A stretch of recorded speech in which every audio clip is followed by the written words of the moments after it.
forgot my tripod. So I have this little travel tripod that I somehow managed to forget. However, I didn't forget a whole bunch of other stuff that I actually probably will never use or have the need for. So here we are. We are on the other side of Zion, so the Utah side, I guess. Is there a Nevada side? Whatever. Anyway, we drove from Nevada, from Vegas, here. We were told it was going to take 3 hours. Like 6. We hadn't factored that in. In addition, I have to say, we also didn't factor in the fact that traveling right now is like traveling during the holidays. Everybody is out traveling. So if you're planning a trip, just know that. At least this was our experience. We traveled from New York to Vegas. Now, I'm not a Vegas person. I don't gamble. There's nothing about Vegas that's interesting to me. So I would never go to Vegas voluntarily unless it were for something like this where you're actually driving. You're getting a car and driving. But everything is insane. So the plane was absolutely packed. The TSA line was hours long, over an hour it took us to get through just the security check. Okay, I just have to record this because the insanity of this place.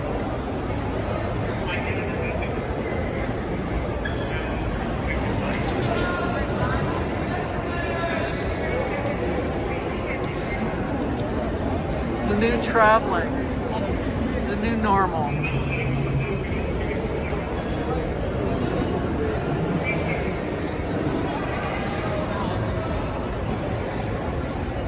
We've just walked like half a mile through a maze of lines for security. And that doesn't count just checking in and tagging your bag and all that. This is just getting to security. Unbelievable. This is like what it used to be like on the holidays, like traveling during Christmas kind of thing. That's what it's like. We barely made our flight. It could have been worse. We could have missed it, or we could have had the flight canceled, and there's that whole nightmare that always happens with any kind of traveling, regardless of when. The rental car has been pretty much comic, I wouldn't say relief, but the source of a lot of joking and laughter at this point, because, what else are you going to do? In fact, right now as I'm filming, guess what my husband's doing? He's inside trying to call Avis to tell them that we have a car that sounds anytime you accelerate as though the engine is literally going to drop out of the car. It is bizarre. I've never experienced anything like this. I wrote a blog post about all of this, and so I'm not going to repeat all of that, but it has been interesting.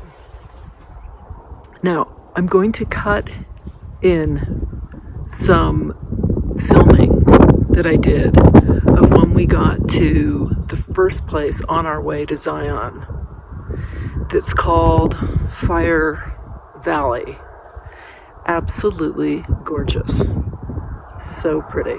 Really hot. It was in the 90s. I thought it was like 88. I looked at my watch afterwards. It was 95. Very, very hot, but just beautiful. So we walked around there, and I immediately got blisters because I haven't been wearing shoes for a year and a half. I probably should have thought about this and, put shoes on and sort of worn them around my hiking boots. Just never occurred to me. So I'm going to be wearing socks and carrying a lot of Band-Aids. But it's all good. We're here. It's gorgeous. we're going to deal with the car, hopefully. Hopefully we'll be able to trade it in. If not, we'll be listening to a lot of really loud music to drown out the noise that this car makes. There's something very, very wrong with it. Every time we talk about the car, my husband says, I hate that car. So, it's the vehicle that shall go unnamed. But it is beautiful. And last night, they have a dog on the property. And the dog, it turns out, is chasing away coyote with a lot of loud barking in the middle of the night. I'm a light sleeper, so I woke up 3 a.m, dog is barking, half an hour that goes. And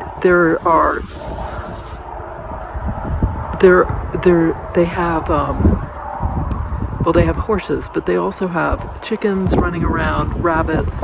So they're trying to keep the dogs away from all the other animals that they have on the property. So I get that. I may have to start wearing earbuds, earplugs at night. But as I was still awake and I'm sitting there listening to the dog barking, my husband wakes up. And so we decide to go outside and look at the stars. Now, for those of you who live out in the wilderness, this is going to sound absolutely bizarre because I haven't seen stars like this in years. You could see the whole Milky Way. It was just magical. So beautiful. It's one of the things I really miss about living in a city. I love living in New York City, but I do miss not being able to see the stars at night. So today is a new day. We're going to figure out this car thing. We're going to do some hiking. We're going to have some fun, and I'm going to shoot some more video because Zion, if you've never been, boy, it is out of this world. Just gorgeous. There's a reason why so many people come to visit and hike.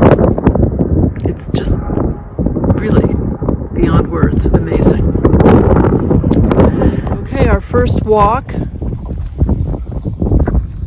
And this is called Fire Wave. And we're going to Pastel Canyon. It's a really nice day. A little windy, a little warm. 88 degrees, something like that. It's the perfect thing for us to be doing because we had a little bit of a hellish start. So I'll tell all of you about that later. But for right now, here we go. Look at this. All the way up. Amazing.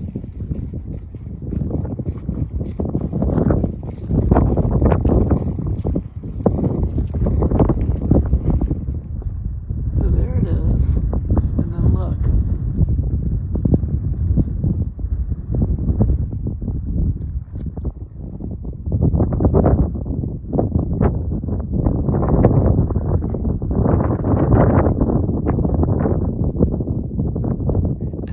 This rock that's like pink with striations in it. It's got to be close to 90 degrees, just FYI. But I have on, I don't know if you can see, my hiking boots and a skirt because I wasn't going to change.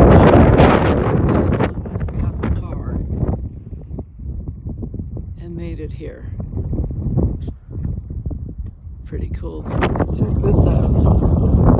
It's like green, blues.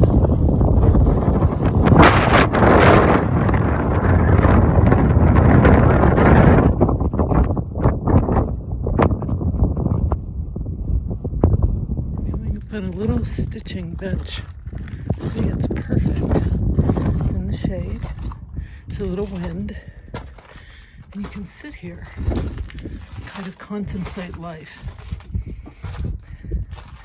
Doing a little stitching. This is what you see when you sit here.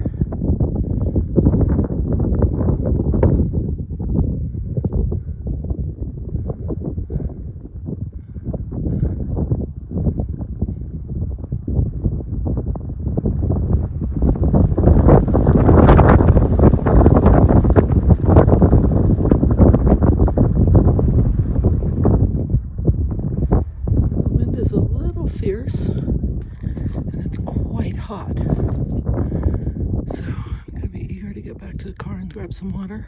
It wasn't long enough to grab water for the whole thing, but I'm kind of regretting it now because it is just hot, hot, hot.